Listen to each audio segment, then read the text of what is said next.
आदित्य बहुत बड़ा बिजनेसमैन था। उसकी खुद की एक कंपनी थी। उसकी शादी भी एक बहुत अमीर बिजनेसमैन की लड़की के साथ तय हुई। एक रोज आदित्य अपने मैनेजर से शादी के अरेंजमेंट के बारे में बातचीत कर रहा था। मैनेजर साहब, इस स्टेट के अलावा देश में जितने बड़े बड़े नेता, बड़े बड़े बिजनेसमैन हैं, उन्हें मेरी शादी का इनविटेशन देना बिल्कुल मत भूलना। जी मैं समझ गया आदित्य सर। मैनेजर तुरंत वहाँ से चला गया। इधर आदित्य अपनी माँ के कमरे में आया। माँ, आपने अपने सभी फ्रेंड्स को इनविटेशन दे दिया है ना? अरे बेटा, तू इतनी टेंशन क्यों ले रहा है? तेरी इतनी बड़ी टीम है। माँ, भले ही हमारे पास काम करने के लिए इतने सारे लोग हैं, लेकिन मैंने पापा से सीखा है कि हर काम पर नजर रखनी चाहिए। चिंता मत करो बेटा, तेरे पापा जहाँ भी होंगे तुझे देखकर बहुत खुश हो रहे होंगे। वहीं दूसरी तरफ रागिनी के घर में भी जोर शोर से शादी की तैयारी चल रही थी। उसके घर बहुत सारे रिश्तेदार और दोस्त आए हुए थे। रागिनी किसी राजकुमारी से कम नहीं लग रही थी। सारा काम देखते देखते वो रसोई घर में घुस गई, जहाँ बहुत सारे नौकर खाना बनाने में लगे हुए थे। अरे वाह, खुशबू तो बहुत अच्छी आ रही है। जी मैम साहब ने कहा था कि शाम को बहुत सारे बच्चे आ रहे हैं, उन्हें गोलगप्पे बहुत पसंद है, वही बना रहा हूँ। गोलगप्पे मैं बनाऊंगी, उसका पानी भी मैं ही तैयार करूंगी। मुझसे ज्यादा स्वादिष्ट आप लोग नहीं बना सकते। इतने अमीर घर की लड़की होने के बावजूद रागिनी के अंदर बिल्कुल भी घमंड नहीं था। उसने गोलगप्पे अपने हाथों से बनाए। उसके बाद खाना बनाने में भी सभी नौकरों की पूरी मदद। इसी तरह खुशी खुशी आदित्य और रागिनी की शादी का दिन आ ही गया। आदित्य ढोल नगाड़े के साथ बारात लेकर आया। बारात में बड़ी बड़ी महंगी गाड़ियाँ थी। बड़े बड़े नेता, बड़े बड़े बिजनेसमैन डांस कर रहे थे। ऐसा लग रहा था जैसे कहीं के राजकुमार और राजकुमारी का विवाह हो रहा हो। अब आप दोनों फेरों के लिए खड़े हो जाइए। आदित्य और रागिनी के फेरे होने के बाद वरमाला की भी रस्म हुई। आदित्य के सारे दोस्त डांस कर रहे थे, उधर रागिनी के भी दोस्त डांस कर रहे थे। सारा परिवार बहुत खुश था। अगली सुबह रागिनी विदा होकर अपने ससुराल पहुंच गई। वहां पर उसका खूब स्वागत किया गया। जब सभी मेहमान चले गए तब रागिनी ने अपनी सास से कहा, सासू माँ, आज मेरी इस घर में पहली रसोई है। मैं आप सबके लिए पानी पूरी बनाती हूँ। अरे नहीं बहू, इस घर में इतने सारे नौकर हैं, तू भला क्यों बनाएगी? सासू माँ, रसम तो रसम होती है। रागिनी ने सबके लिए पानी पूरी बनाई। आदित्य और उसकी सास को उसका स्वाद बहुत स्वादिष्ट लगा। रागिनी, तुमने हमारे पुराने दिन याद दिला दिए। हाँ बहू, तू भले ही करोड़पति घर की है, लेकिन जमीन से जुड़ी हुई है। ये हमें बहुत पसंद है। और जो तू ये हर वक्त घूंघट डालकर रखती है ना, ये हमें बहुत अच्छा लगता है। तू अपनी परंपरा नहीं भूली। आदित्य के मोहल्ले में सब करोड़पति रहते थे। सबके घरों के बाहर BMW, ऑडी जैसी गाड़ियां खड़ी रहती थी, लेकिन रागिनी का चेहरा किसी ने नहीं देखा था, क्योंकि वो घूंघट में ही रहती थी। सब कुछ बहुत अच्छा चल रहा था।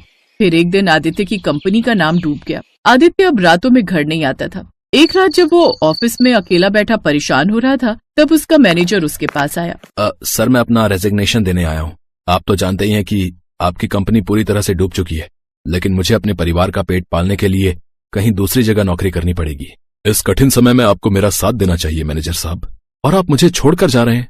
अब आपने रेजिग्नेशन लेटर तैयार कर ही लिया है, तो लाइए मैं साइन कर देता हूँ। आदित्य ने उसके रेजिग्नेशन लेटर पर साइन कर दिया और मैनेजर दूसरी कंपनी में जाकर काम करने लगा। अब धीरे धीरे कई लोगों ने कंपनी छोड़ दी। आदित्य की कंपनी बहुत घाटे में चली गई, इसीलिए एक दिन उसने अपना पूरा घर गिरवी रख दिया। वकील साहब, मुझे अच्छी तरह से पता है कि कंपनी को दोबारा कैसे उठाया जाता है, लेकिन मेरे पास अब उतना पैसा नहीं बचा कि मैं फिर से बिजनेस स्टार्ट कर सकूं।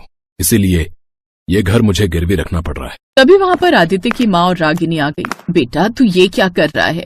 माँ, आप तो सब कुछ जानती हो, फिर क्यों अनजान बन रही हो? इसके अलावा मेरे पास कोई दूसरा उपाय नहीं है। आदित्य, आप घर गिरवी मत रखिए, मैं पापा से बात करती हूँ। रागिनी, अब तुम मेरी जिम्मेदारी हो। मेरा भी कोई आत्मसम्मान है। मैं तुम्हारे पिता से किसी भी तरह की मदद नहीं ले सकता। आई होप यू अंडरस्टैंड। तो इस तरह आदित्य ने अपना घर गिरवी रखकर जो भी पैसा मिला अपनी कंपनी में फिर से इन्वेस्ट कर दिया, लेकिन उसका वो पैसा भी डूब गया और घर उसके हाथ से चला गया। अब उसके पास सिर्फ एक BMW कार, उसकी माँ और बीवी रागिनी के अलावा कुछ नहीं बचा था। अब आदित्य अपने परिवार के साथ उस मोहल्ले से दूर एक तंबू बनाकर रहने लगा। वक्त भी कैसे अजीब अजीब खेल खेलने लगता है। एक पल में राजा बना देता है और दूसरे ही पल रंक बनाकर छोड़ता है। चिंता मत कीजिए सासू माँ, वो कहते हैं ना, वक्त हमेशा एक जैसा नहीं रहता। अगर हम राजा से रंक बने तो रंक से दोबारा राजा बन जाएंगे। ऐसे ही धीरे धीरे वक्त बीतता गया, लेकिन आदित्य को सफलता नहीं मिल रही। कोई भी उसके प्रोडक्ट नहीं खरीद रहा था। धीरे धीरे उनके पास पैसे भी खत्म हो रहे थे, क्योंकि सारा पैसा उसने कंपनी में ही लगा दिया था। फिर एक रात रागिनी ने आदित्य और अपनी सास से कहा, आदित्य, सासू माँ, हमें आगे की जिंदगी जीने के लिए पैसे कमाना बहुत जरूरी है। मैंने आज तक कहीं नौकरी तो की नहीं और ना ही मैं आदित्य को कहीं नौकरी करने दूंगी, वरना उनकी इंसल्ट होगी। मुझे पानी पूरी बनाना आता है, तो क्यों ना मैं पानी पूरी बनाकर बेचूं। उसी मोहल्ले में जिस मोहल्ले में हम लोग रहते थे, वहां बड़े बड़े लोग रहते हैं तो कमाई भी ज्यादा होगी। रागिनी, तुम पागल हो गई हो क्या? तुम मेरी और मेरी माँ की इंसल्ट कराओगी? देखिए आदित्य, पहली बात तो यह है कि कोई भी काम छोटा या बड़ा नहीं होता। दूसरी बात यह है कि आपकी कोई इंसल्ट नहीं होगी, क्योंकि उस मोहल्ले में मुझे आज तक किसी ने देखा ही नहीं है। हर वक्त मैं घूंघट में ही रही हूँ। अब ज्यादा मत सोचिए, मुझे काम करने दीजिए। मेरा भी कुछ फर्ज बनता है। आप मुझे पापा से मदद नहीं मांगने दे रहे, लेकिन मैं खुद तो कुछ कर सकती हूँ ना। बहू, हम तुझे रोकेंगे तो नहीं। तू भी इस घर की सदस्य है, क्योंकि जिंदा रहने के लिए खाना तो खाना ही पड़ेगा। रागिनी ने अपना सोने का हार बेचकर एक पानीपुरी का ठेला लगाना अगले दिन से ही शुरू कर दिया। लेकिन उस मोहल्ले में बहुत बड़ी बड़ी लग्जरी दुकानें और बड़े बड़े रेस्टोरेंट पहले से ही थे, इसलिए रागिनी के पानीपुरी के ठेले के पास सुबह से शाम तक कोई नहीं आया। लोग सामने रेस्टोरेंट में पानीपुरी खाने जा रहे, पर मेरे ठेले के पास क्यों नहीं आ रहे? इसके पीछे क्या रीजन हो सकता है? मेरे पति बिजनेसमैन है, उन्हें जरूर पता होगा। रात में रागिनी ने अपने पति को सारी बात बताई। तब आदित्य ने उसे सजेशन दिया। रागिनी, तुम्हारे प्रोडक्ट में चाहे बिल्कुल भी दम ना हो, लेकिन उसकी प्रेजेंटेशन दमदार होनी चाहिए। तुम्हारे पानीपुरी का स्वाद बहुत अच्छा है, नो डाउट, लेकिन शायद प्रेजेंटेशन में थोड़ी कमी है।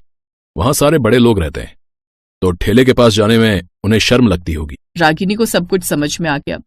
अगले दिन वो आदित्य की BMW कार लेकर गई और कार के पीछे डिग्गी में एक लग्जरी पानीपुरी सेंटर खोल लिया। जैसे ही उसने कार में पानीपुरी बेचना शुरू किया, वैसे ही कई BMW गाड़ियां रागिनी के पास रुकी।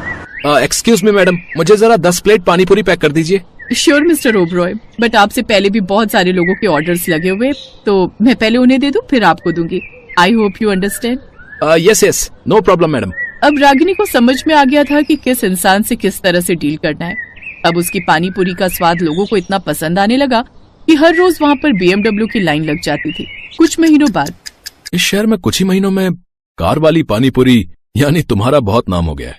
मैंने सुना है बड़े बड़े बिजनेसमैन तुम्हारी पानीपुरी खाने आते हैं। ये फोटो देखो, अगर ये आदमी कभी तुम्हारी दुकान पर पानीपुरी खाने आए तो तुम्हें इसके साथ। आदित्य ने रागिनी के कान में कुछ कहा। वो फोटो आदित्य के मैनेजर की थी। कुछ दिनों बाद आदित्य का पुराना मैनेजर रागिनी के पास पानीपुरी खाने आया। रागिनी ने पानी में कुछ मिला दिया, जिससे मैनेजर नशे में आ गया। लगता है आप किसी बहुत बड़ी कंपनी के मालिक हैं। इतना सुनते ही मैनेजर का सीना चौड़ा हो गया। मुझे एक सजेशन दीजिए ना, ये सामने रेस्टोरेंट वाला मेरा कॉम्पिटिटर है, इसे रास्ते से हटाने के लिए क्या करूं? मैडम, बहुत आसान है। इसके रेस्टोरेंट में काम करने वाले मेन आदमी को पकड़ो, उसको पैसे का लालच दो, फिर उसके पानीपुरी में कुछ ऐसा मिला दो जिससे उसकी मार्केट खराब हो जाए। ये प्लान काम करेगा? अरे मैडम, ये मैंने खुद आजमाया है। मैं पहले जिस कंपनी में मैनेजर था ना, उस कंपनी के प्रोडक्ट मैंने जानबूझकर 2 कौड़ी के बनवाए, जिससे उस कंपनी का नाम मार्केट में खराब हो गया। लोगों ने इन्वेस्ट करना ही बंद कर दिया। कौन सी कंपनी थी वो? अरे वो अपनी आदित्य बिरला कंपनी।